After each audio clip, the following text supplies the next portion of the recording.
ವೀಕ್ಷಕರೇ, ಸೆಪ್ಟೆಂಬರ್ ತಿಂಗಳ ಮೀನ ರಾಶಿಯ ಮಾಸ ಭವಿಷ್ಯ ಅಂದ್ರೆ ಈ ಸೆಪ್ಟೆಂಬರ್ ತಿಂಗಳಲ್ಲಿ ಮೀನ ರಾಶಿಯವರಿಗೆ ಏನು ಒಂದು ಫಲ ಸಿಗ್ತಾ ಇದೆ, ಏನು ಪ್ರಯೋಜನ ಇದೆ, ಏನು ಲಾಭವಿದೆ, ಏನು ನಷ್ಟವಿದೆ, ಯಾವ ವಿಚಾರಕ್ಕೆ ಸಂಬಂಧಪಟ್ಟಂತ ಎಚ್ಚರಿಕೆಯನ್ನ ನೀವು ಪಾಲಿಸಬೇಕಾಗತ್ತೆ ಅನ್ನುವಂತ ಬಹಳ ಈ ವಿಡಿಯೋ ಅಂತೂ ನಿಮ್ಗೆ ಯೂಸ್ ಆಗುತ್ತೆ. ನಿಮಗೆ ಒಂದಿಷ್ಟು ಬೇಸಿಕ್ ಆದಂತ ಮಾಹಿತಿಗಳನ್ನ ನೀವು ತಿಳ್ಕೋಬೇಕು. ಅದನ್ನ ನೀವು ಬಹಳ ಉಪಯೋಗಕ್ಕೆ ಬರುತ್ತೆ. ನೋಡಿ, ಮೀನರಾಶಿಯ ಜನ್ಮ ನಕ್ಷತ್ರಗಳು ಯಾವುದು? ಪೂರ್ವಭಾದ್ರ ನಕ್ಷತ್ರದ 4ನೇ ಚರಣ, ಉತ್ತರ ಭಾದ್ರ ನಕ್ಷತ್ರದ 4 ಚರಣಗಳು, ರೇವತಿ ನಕ್ಷತ್ರದ 4 ಚರಣಗಳು ಮೀನರಾಶಿ ಅಂಡರ್ನಲ್ಲಿ ಬರುತ್ತೆ. ಮೀನ ರಾಶಿ ಅಂತಂದ್ರೆ 2 ಮೀನುಗಳು ಇರತಕ್ಕಂತಹ ಲಾಂಛನವನ್ನು ಹೊಂದಿರುವಂತದ್ದು. ರಾಶಾಧಿಪತಿ ಗುರು, ಜಲತತ್ವದ ರಾಶಿ. ಈ ರಾಶಿಯ ದಿಕ್ಕು ಉತ್ತರ ಆಗಿರತಕ್ಕಂಥದ್ದು. ಸ್ತ್ರೀಲಿಂಗದ ರಾಶಿ, ಮೃದು ಸ್ವಭಾವ. ಈ ರಾಶಿಯ ರತ್ನ ಪುಷ್ಯರಾಗ. ರಾಶಿಯ ಬಣ್ಣ ಹಳದಿ ಮತ್ತು ಹಸಿರು ಆಗಿರುತ್ತೆ. ಅದೃಷ್ಟದ ದಿನ ಗುರುವಾರ ಮತ್ತು ಬುಧವಾರ ಆಗಿದೆ. ಅದೃಷ್ಟದ ದೇವತೆ ಶ್ರೀ ಮಹಾವಿಷ್ಣು ಆಗಿರತಕ್ಕಂಥದ್ದು. ಅದೃಷ್ಟದ ಸಂಖ್ಯೆ 3, 5, 2, 7, 9 ಆಗಿರುವಂಥದ್ದು. ಅದೃಷ್ಟದ ದಿನಾಂಕಗಳು 3, 12, 21 ಹಾಗೂ 30ನೇ ತಾರೀಕು. ಈ ರಾಶಿಯ ಮೀನ ರಾಶಿಯ ಮಿತ್ರ ರಾಶಿ ಬಂದು ಕಟಕ ಮತ್ತು ವೃಶ್ಚಿಕ ರಾಶಿ ಆಗಿರುವಂತದ್ದು. ಶತ್ರು ರಾಶಿ ಮೇಷ, ಸಿಂಹ, ಧನು ರಾಶಿ ಆಗಿರತಕ್ಕಂಥದ್ದು.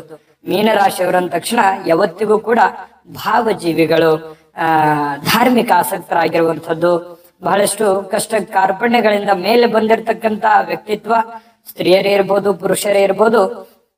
ಇಂಥ ಮೀನರಾಶಿಯವರಿಗೆ ಈ ಸೆಪ್ಟೆಂಬರ್ ತಿಂಗಳಲ್ಲಿ ಏನು ಫಲ ಸಿಗುತ್ತೆ ಅನ್ನುವಂತಹ ವಿಸ್ತೃತವಾಗಿರತಕ್ಕಂತ ವರದಿಯನ್ನ ನೋಡೋಣ.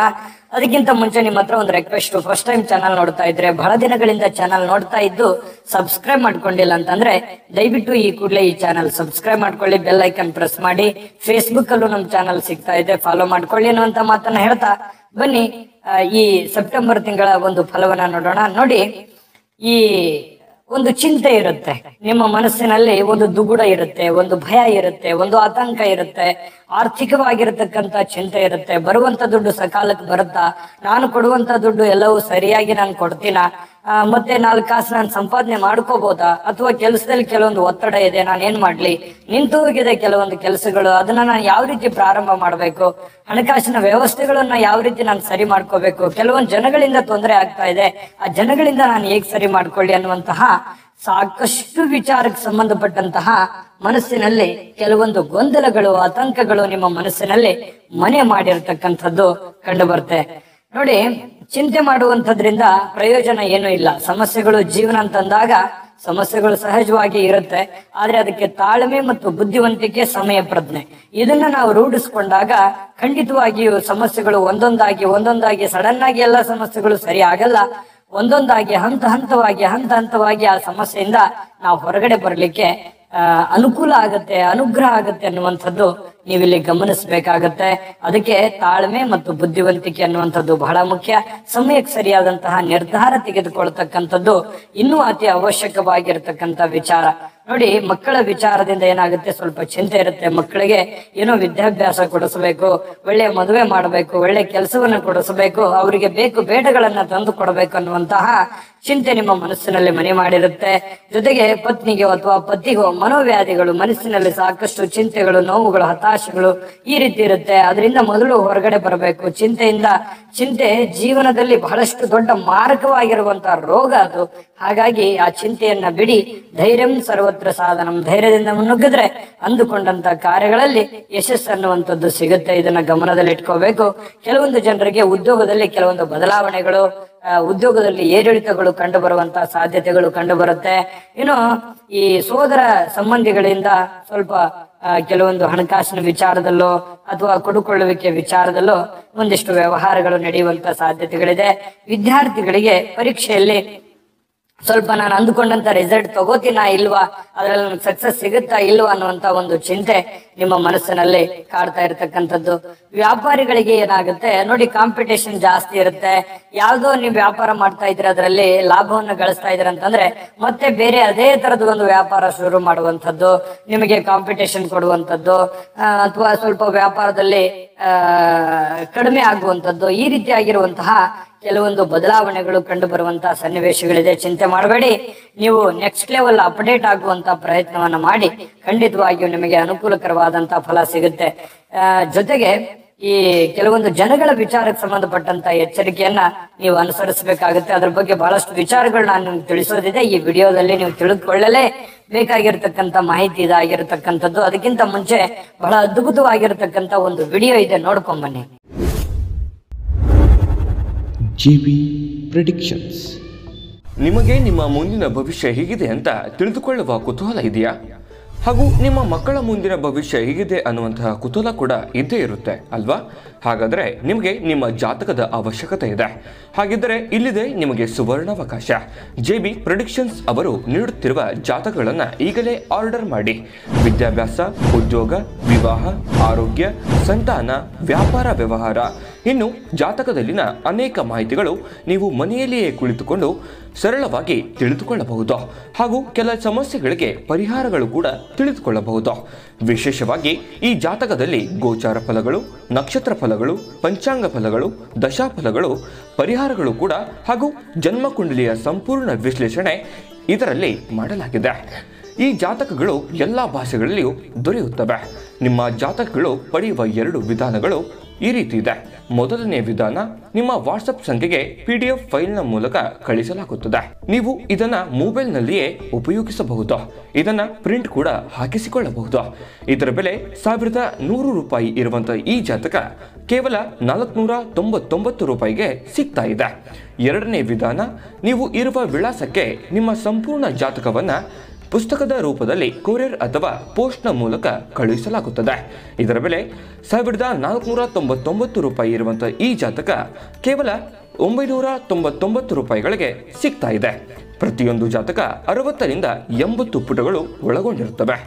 ಆರ್ಡರ್ ಮಾಡುವ ವಿಧಾನ: 8197533688. ಈ ವಾಟ್ಸಪ್ ಸಂಖ್ಯೆಗೆ ನಿಮ್ಮ ಹೆಸರು, ಜನ್ಮ ದಿನಾಂಕ, ಹುಟ್ಟಿದ ಸಮಯ, ಹುಟ್ಟಿದ ಜಿಲ್ಲೆ, ಈ ಎಲ್ಲ ಮಾಹಿತಿ ವಾಟ್ಸಪ್ ಮಾಡಿ ನಿಮ್ಮ ಭವಿಷ್ಯದ ಕನ್ನಡಿಯನ್ನ ಪಡೆದುಕೊಳ್ಳಿ.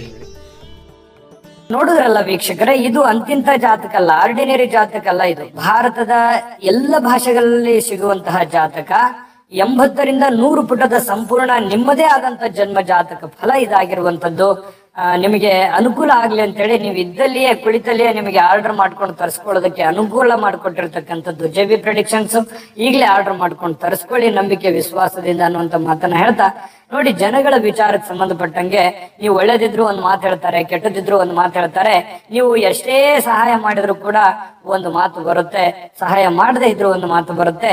ಮತ್ತೆ ನೀವು ಸುಮ್ಮನೆ ಇದ್ರು ಕೂಡ ಕೆಲವೊಂದು ಅಪವಾದಗಳು ಅಂತೂ ಇದ್ದೇ ಇರುತ್ತೆ. ಅದೇನು ನಿಮಗೆ ಹೊಸದಲ್ಲ. ಅದಕ್ಕೆ ನೀವು ತಾಳ್ಮೆ ಅನ್ನುವಂಥದ್ದು, ಬುದ್ಧಿವಂತಿಕೆ ಅನ್ನುವಂಥದ್ದು ಬಹಳ ಮುಖ್ಯ ಅಂತ ಅದಕ್ಕೆ ನಾನು ಹೇಳಿದೆ. ಜನಗಳ ವಿಚಾರಕ್ಕೆ ಸಂಬಂಧಪಟ್ಟಂಗೆ ಸಾಫ್ಟ್ ಆಗಿರ್ಬೇಕು, ಯಾವುದೇ ರಿಸ್ಕ್ ಅನ್ನ ತೆಗೆದುಕೊಳ್ಬಾರ್ದು. ಏನೋ ನೀವು ಒಳ್ಳೇದ್ ಹೇಳಿದ್ರೆ ಕೆಟ್ಟದನ್ನಾಗಿ ತಿಳ್ಕೊಳ್ಳುವಂತ ಜನ ಇದ್ದಾರೆ. ಅಂತದ್ರಲ್ಲಿ ನೀವೇನೋ ಸ್ವಲ್ಪ ರ್ಯಾಶ್ ಆಗಿ ಹೇಳ್ಬಿಟ್ರಿ ಅಂತಂದ್ರೆ ಅದು ಬೇರೆ ತರ ತಿರುಗುವಂತ ಸಾಧ್ಯತೆ ಇರೋದ್ರಿಂದ ತಾಳ್ಮೆಯಿಂದ, ಬುದ್ಧಿವಂತಿಕೆಯಿಂದ, ಸೌಜನ್ಯದಿಂದ ನಡೆದುಕೊಳ್ಳುವಂತಹ ಪ್ರಯತ್ನವನ್ನ ನೀವು ಇಲ್ಲಿ ಮಾಡ್ಕೋಬೇಕಾಗತ್ತೆ. ಕೋಪವನ್ನ ಹತೋಟಿಯಲ್ಲಿ ಇಟ್ಕೋಬೇಕಾಗತ್ತೆ. ಆರೋಗ್ಯದ ಕಡೆ ಹೆಚ್ಚಿನ ಗಮನವನ್ನ ಹರಿಸಿದ್ರೆ ಬಹಳ ಒಳ್ಳೇದು. ಯಾಕಂದ್ರೆ ಆರೋಗ್ಯವೇ ಭಾಗ್ಯ. ಆರೋಗ್ಯ ಚೆನ್ನಾಗಿತ್ತು ಅಂತಂದ್ರೆ ಮಾಡುವಂತ ಕೆಲಸ ಕಾರ್ಯಗಳಲ್ಲಿ ಬಹಳಷ್ಟು ಡೆವಲಪ್ಮೆಂಟ್ ಆಗುತ್ತೆ, ಅಭಿವೃದ್ಧಿ ಆಗುತ್ತೆ. ಇದನ್ನ ನೀವು ಗಮನದಲ್ಲಿ ಇಟ್ಕೋಬೇಕಾಗತ್ತೆ. ಇನ್ನು ಆರ್ಥಿಕವಾಗಿರ್ತಕ್ಕಂಥ ರಿಸ್ಕ್ ಅನ್ನ ತೆಗೆದುಕೊಳ್ಳುವಂಥದ್ದು, ಯಾವುದೇ ಒಂದು ದುಡ್ಡು ಸಾಲ ಮಾಡ್ತಾ ಇದ್ದೀನಿ, ದೊಡ್ಡ ಇನ್ವೆಸ್ಟ್ಮೆಂಟ್ ಮಾಡ್ತಾ ಇದ್ದೀನಿ, ಯಾರೋ ನೆರೆಹೊರೆಯವ್ರು ಮಾಡ್ತಾ ಇದ್ದಾರೆ ನಾನು ಮಾಡಬೇಕು, ಸ್ನೇಹಿತರು ಮಾಡಿದ್ದಾರೆ ನಾನು ಮಾಡಬೇಕು ಅನ್ನುವಂತಹ ಭಾವನೆಯಿಂದ ಹೋಗ್ಬೇಡಿ. ನಿಮ್ಮ ಸ್ಟ್ರೆಂತ್ ನೋಡ್ಕೊಳ್ಳಿ. ನಿಮ್ಮ ಹಣಕಾಸಿನ ಸ್ಥಿತಿಗತಿ ಬೇರೆ ಇರುತ್ತೆ, ಅವರ ಹಣಕಾಸಿನ ಸ್ಥಿತಿಗತಿ ಬೇರೆ ಇರುತ್ತೆ. ಹಾಗಾಗಿ ನೀವು ಇರುವಂತ ಪರಿಸ್ಥಿತಿಯನ್ನ, ನಿಮ್ಮ ಮಾನಸಿಕ ದೃಢತೆಯನ್ನ ಸರಿಯಾಗಿ ಅವಲೋಕಿಸಿಕೊಂಡು ನೀವು ನಿಮ್ಮ ಕಾರ್ಯವನ್ನ ಕೈಗೆತ್ಕೋಬೇಕು. ನಾನೆಷ್ಟು ಫಿಟ್ ಇದ್ದೀನಿ, ನಾನೆಷ್ಟು ಇದನ್ನ ಮಾಡಬಲ್ಲೆ ಅನ್ನುವಂಥದ್ರ ಬಗ್ಗೆ ಗಮನ ಹರಿಸಿ ನೀವು ಕೆಲಸವನ್ನ ಮಾಡ್ಕೋಬೇಕಾಗತ್ತೆ. ಜೊತೆಗೆ ಮಕ್ಕಳ ವಿಷಯವಾಗಿ ಸಹಜವಾಗಿ ನಾನು ಆಗ್ಲೇ ಹೇಳ್ದಂಗೆ ಒಂದು ಚಿಂತೆ ಇರುತ್ತೆ. ವಾಸ್ತು ದೋಷದಿಂದ ಸ್ವಲ್ಪ ಚಿಂತೆ ಇರುತ್ತೆ. ಮನೆಯಲ್ಲಿ ಏನಾದ್ರೂ ವಾಸ್ತು ಸಮಸ್ಯೆಗಳಿರ್ಬೋದಾ, ಬದಲಾಯಿಸ್ಬೇಕಾ, ಮನೆ ಇರುವಂತದ್ದು ಚೇಂಜ್ ಮಾಡ್ಬೇಕಾ, ಈ ರೀತಿಯಾಗಿರ್ತಕ್ಕಂಥ ಪ್ರಶ್ನೆಗಳು ನಿಮ್ಮ ಮನಸ್ಸಿನಲ್ಲಿ ಮೂಡುತ್ತೆ ಕೆಲವೊಂದು ಜನರಿಗೆ. ಇನ್ನು ಪ್ರೇಮಿಗಳಲ್ಲಿ ಕೆಲವೊಂದು ವಿರಸಗಳು, ಪತಿ ಪತ್ನಿಯರಲ್ಲಿ ವಿರಸಗಳು, ಬಂಧು ಬಾಂಧವರಲ್ಲಿ ಸಣ್ಣ ಪುಟ್ಟ ವಿಚಾರದಲ್ಲಿ ಮನಸ್ತಾಪಗಳು ಈ ರೀತಿ ಆಗುವಂತ ಸಾಧ್ಯತೆ ಇರುತ್ತೆ. ಅದಕ್ಕೆ ತಾಳ್ಮೆ ಮತ್ತು ಬುದ್ಧಿವಂತಿಕೆಯಿಂದ ನಡೆದುಕೊಂಡ್ರೆ ಅದರಲ್ಲಿ ನಿಮಗೆ ಅನುಕೂಲತೆಗಳನ್ನುವಂಥದ್ದು ಆಗುವಂಥದ್ದು. ಜೊತೆಗೆ ಈ ವ್ಯಾಪಾರಸ್ಥರಿಗೂ ಸ್ವಲ್ಪ ಯಾರನ್ನೋ ನಂಬಿ ಮೋಸ ಹೋಗುವಂತ ಪ್ರಯತ್ನಗಳು ಇರ್ತವೆ, ಸಂದರ್ಭಗಳಿರ್ತವೆ. ಹಾಗಾಗಿ ದೊಡ್ಡ ದೊಡ್ಡ ವ್ಯವಹಾರ ಮಾಡ್ಬೇಕಾದ್ರೆ ಎಚ್ಚರಿಕೆಯನ್ನ ಮತ್ತೆ ಸ್ವಲ್ಪ ಗ್ಯಾರಂಟಿಗಳನ್ನ ನೋಡ್ಕೊಂಡು ನೀವು ಕೆಲಸ ಮಾಡ್ಕೋಬೇಕಾಗತ್ತೆ. ಎಲ್ಲರನ್ನೂ ಕಣ್ಣು ಮುಚ್ಚಿ ನಂಬುವಂತದ್ದನ್ನ ಮಾಡ್ಲಿಕ್ಕೆ ಹೋಗ್ಬೇಡಿ. ಸಹಜವಾಗಿ ಸ್ವಲ್ಪ ಮನಸ್ಸಿಗೆ ಈ ತರದ ಕಷ್ಟಗಳು ಬಂದಾಗ ಏನಾಗುತ್ತೆ, ಮನಸ್ಸಿಗೆ ನೋವಾಗುತ್ತೆ. ಆದ್ರೆ ನೋವು ಪಟ್ಕೊಳ್ಳುವಂತದ್ದಿಲ್ಲ. ನಾನು ಈ ವಿಡಿಯೋದುದ್ದಕ್ಕೂ ಏನು ಕೆಲವೊಂದು ವಿಚಾರಗಳನ್ನ ನಿಮಗೆ ಇಲ್ಲಿ ತಿಳಿಸಿದೀವಿ, ಅದ್ರ ಬಗ್ಗೆ ನೀವು ಫಾಲೋ ಮಾಡಿದ್ರೆ ಸಾಕು, ಕೆಲವೊಂದು ಎಷ್ಟೋ ನೋವುಗಳು, ತೊಂದರೆಗಳು, ಕಷ್ಟಗಳು ಎಲ್ಲವೂ ದೂರ ಆಗುತ್ತೆ. ಮತ್ತೆ ನೀವು ಮಾನಸಿಕವಾಗಿ ಫಿಟ್ ಆಗ್ತೀರಿ. ಕೆಲಸದ ಕಡೆ ಹೆಚ್ಚಿನ ಆಸಕ್ತಿಯನ್ನ ಕೊಡಿ, ಅದರಿಂದ ಬಹಳಷ್ಟು ನಿಮಗೆ ಉಪಯೋಗ ಆಗುವಂತ ಸಾಧ್ಯತೆಗಳು ಬಹಳ ಸ್ಪಷ್ಟವಾಗಿ ಕಂಡು ಬರ್ತಾ ಇರತಕ್ಕಂಥದ್ದು. ಅದನ್ನು ಫಾಲೋ ಮಾಡಿ. ಇನ್ನು ಅದ್ಭುತವಾದ ಪರಿಹಾರಗಳನ್ನ ನಾನು ನಿಮಗೆ ತಿಳಿಸ್ಕೊಡ್ಬೇಕು. ಆ ಪರಿಹಾರಗಳನ್ನ ತಿಳಿಸ್ಕೊಡೋದಕ್ಕಿಂತ ಮುಂಚೆ ವಿಡಿಯೋ ನಿಮಗೆ ಬಹಳ ಉಪಯೋಗ ಆಗಿದೆ ಅಂತ ಭಾವಿಸಿದೀವಿ. ಉಪಯೋಗ ಆಗಿದ್ರೆ ಲೈಕ್ ಮಾಡಿ, ಶೇರ್ ಮಾಡಿ, ನಮ್ಮ ಚಾನಲ್ ಸಬ್ಸ್ಕ್ರೈಬ್ ಮಾಡ್ಕೊಳ್ಳೋದನ್ನ ಮರಿಬೇಡಿ. ವಿಡಿಯೋದ ಕೆಳಗಡೆ ಡಿಸ್ಕ್ರಿಪ್ಷನ್ ಅಲ್ಲಿ ಲಿಂಕ್ ಇದೆ, ಅಲ್ಲೂ ಕೂಡ 12 ರಾಶಿಯವರ ಸೆಪ್ಟೆಂಬರ್ ತಿಂಗಳ ಮಾಸ ಭವಿಷ್ಯದ ವಿಡಿಯೋಗಳು ಸಿಗ್ತವೆ. ನಿಮಗೆ ಇಷ್ಟವಾಗಿರ್ತಕ್ಕಂಥ ವಿಡಿಯೋಗಳನ್ನ ನೋಡ್ಕೊಳ್ಳಿ, ತಿಳ್ಕೊಳ್ಳಿ ಅನ್ನುವಂತ ಮಾತನ್ನ ಹೇಳ್ತಾ, ನೋಡಿ ಪರಿಹಾರ ಅಂತ ಬಂದಾಗ ಮೀನರಾಶಿಯವರಿಗೆ ಈ ಸೆಪ್ಟೆಂಬರ್ ತಿಂಗಳಲ್ಲಿ ಶ್ರೀ ನರಸಿಂಹ ಸ್ವಾಮಿಯ ಆರಾಧನೆ ಮಾಡ್ತಕ್ಕಂಥದ್ದು, ದರ್ಶನ ಮಾಡುವಂಥದ್ದು, ಜೊತೆಗೆ ಶ್ರೀ ಗಣಪತಿಯ ಪೂಜೆಯನ್ನ ಮಾಡ್ತಕ್ಕಂಥದ್ದು ಇದೆಯಲ್ಲ, ಬಹಳ ಅನುಕೂಲತೆಗಳಾಗ್ತದೆ. ತುಂಬಾ ಸರಳವಾಗಿರ್ತಕ್ಕಂಥ ಪರಿಹಾರ ಇದಾಗಿರೋದ್ರಿಂದ ಶ್ರದ್ಧೆ ಭಕ್ತಿಯಿಂದ ಮಾಡಬೇಕು. ಏನೋ ಸುಮ್ನೆ ಗುರುಗಳು ಹೇಳಿದಾರೆ ಮಾಡ್ಬಿಡ್ಬೇಕು, ಈ ರೀತಿ ಮಾಡಿದ್ರೆ ಉಪಯೋಗ ಇಲ್ಲ. ಅದನ್ನ ಮನಸ್ಸು ಇಚ್ಛೆಯಿಂದ ಮಾಡಿದಾಗ ಮಾತ್ರ ಅದರ ಒಂದು ಫಲ ನಿಮಗೆ ಸಿಗೋದಕ್ಕೆ ಸಾಧ್ಯ ಇದೆ. ಖಂಡಿತವಾಗಿಯೂ ಮಾಡಿ. ತಾಯಿ ಅನ್ನಪೂರ್ಣೇಶ್ವರಿ ನಿಮಗೆ ಸಕಲ ಅಷ್ಟೈಶ್ವರ್ಯಗಳನ್ನ ಕೊಟ್ಟು ಕರುಣಿಸ್ಲಿ ಅಂತ ಪ್ರಾರ್ಥನೆ ಮಾಡ್ಕೊಳ್ತಾ, ಸರ್ವೇ ಜನಃ ಸುಖಿನೋ ಭವಂತು.